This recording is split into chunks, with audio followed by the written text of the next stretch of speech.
హన్మకొండ జిల్లా ఎలకతుర్తి మండల కేంద్రంలో PHC hospital incharge doctor Srinath doctor Bhavani మాట్లాడుతూ వారం రోజుల నుండి ఒక రోజు తప్పి ఒక రోజు వర్షాలు కురుస్తుండటంతో ప్రజలు అప్రమత్తంగా ఉండాలని, పరిశుభ్రత పాటించాలని, వ్యాధుల పట్ల జాగ్రత్తగా ఉండాలని, బార్లలో, రెస్టారెంట్లో, చిన్న చిన్న హోటల్లో, ఫాస్ట్ ఫుడ్ సెంటర్లో ఎక్కువ దోమలు ఉంటాయని, దోమలతో వచ్చే వ్యాధిని చలి జ్వరము కానీ, డెంగ్యూ జ్వరము కానీ, శ్వాసకోశ ఇన్ఫెక్షన్లు, వైరల్ ఫీవర్ ఏదైనా కానీ రాకుండా చూసుకోవాలని, మన ఇంటి ఆవరణంలో ప్లేట్ ను, గిన్నెలను పరిశుభ్రంగా ఉంచుకోవాలని, జ్వరం కానీ, తుమ్ములు కానీ, వాంతులు, విరోచనాలు అయిన ఎడల దగ్గరలో ఉన్న ప్రాథమిక కేంద్రానికి వచ్చి డాక్టర్లను సంప్రదించి ఎడల తగిన పరీక్షలు చేసి ఇంకొకరికి సోకకుండా మందులు ఇస్తారన్నారు. ఈ కార్యక్రమంలో doctor Srinath, doctor Bhavani, lab technician Veena, pharmacist Ramesh, staff nurse Mamata, staff nurse Sukumari, health assistant Ramesh, supervisor Yadamma పాల్గొన్నారు. అందరికీ నమస్కారము. నా పేరు డాక్టర్ శ్రీనాథ్. నేను ఎలకతుర్తి పిఎస్సి మెడికల్ ఆఫీసర్ని మాట్లాడుతున్నాను. ఇప్పుడు మనకు ఈ సీజన్ రావడం వలన వర్షాలు పడడము, అక్కడక్కడ నీళ్లు నిల్వ ఉండడము, వీటి వలన మనకు వ్యాధులు సంక్రమించే అవకాశం ఉంటుంది.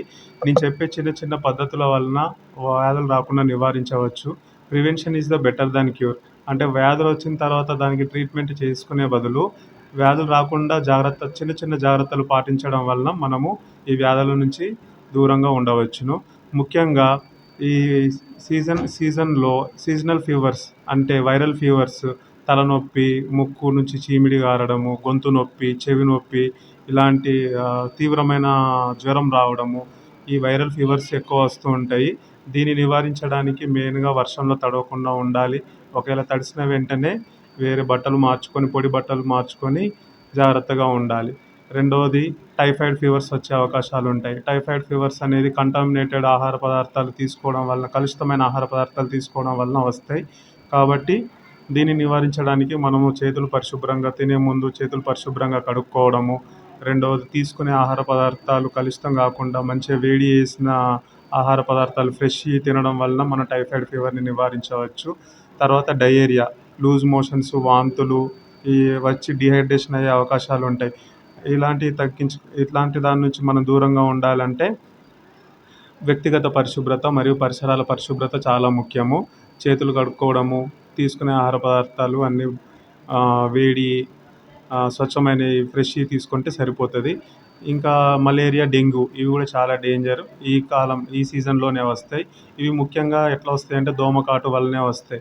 సో దోమకాటు నుంచి మనం రక్షించబడితే మనం ఈ భయంకరమైన వ్యాధుల నుంచి రక్షించుకోబడతాము. అందుకోసమని మనము ముఖ్యంగా దోమలు పెరిగే ప్రదేశాలైన ఎక్కడైతే స్టాగ్నేట్ వాటర్ ఉంటాయో వాటర్ స్టాగ్నేట్ అవ్వకుండా, నిల్వ ఉండకుండా ఉంచడము. నిల్వ ఉన్న వాటర్లో మన ఇంటి కిరోసిన్ కానీ, ఏదైనా ఆయిల్ కానీ చల్లడము. రెండవది, పడేసిన కూలర్లలో నీళ్లు నిల్వ ఉంటాయి, వాటిని ఉంచకుండా చూడడము. ఇంటి చుట్టూ గోళాలు కానీ, పడేసిన టైర్లలో కానీ నీళ్లు నిల్వ ఉండడము. వీటి వల్ల దోమలు పెరిగే అవకాశం ఉంటుంది. ఇలా దోమలు పెరగడం వలన దోమల నుంచి మలేరియా, డెంగ్యూ వచ్చే అవకాశాలు ఉంటాయి.